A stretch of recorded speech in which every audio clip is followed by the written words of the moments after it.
Hey everybody, Mr. Tannen here. Just want to give you a quick recap on how to, or a quick instructional video on how to get access to some of these review resources. So here I got mine. I'll just have it save my password on Chrome. I think that's good for me because then I can just sign in anytime.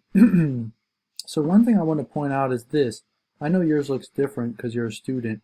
But if I click Student Dynamic Ebook, which is something all of you have access to, you should see Algebra 2 as an option. And let me actually make this window smaller so you can see the whole thing a bit better.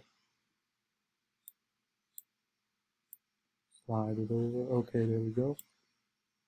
So if you go to the Student Dynamic Ebook, so here, this is actually page 200 of the ebook.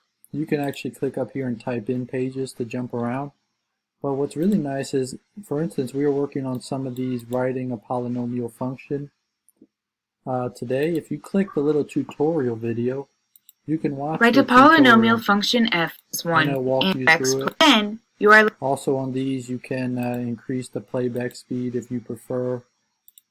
Go full screen by pressing that. So that's a possibility for way to get some explanations. And also all of these monitoring progress have videos as well.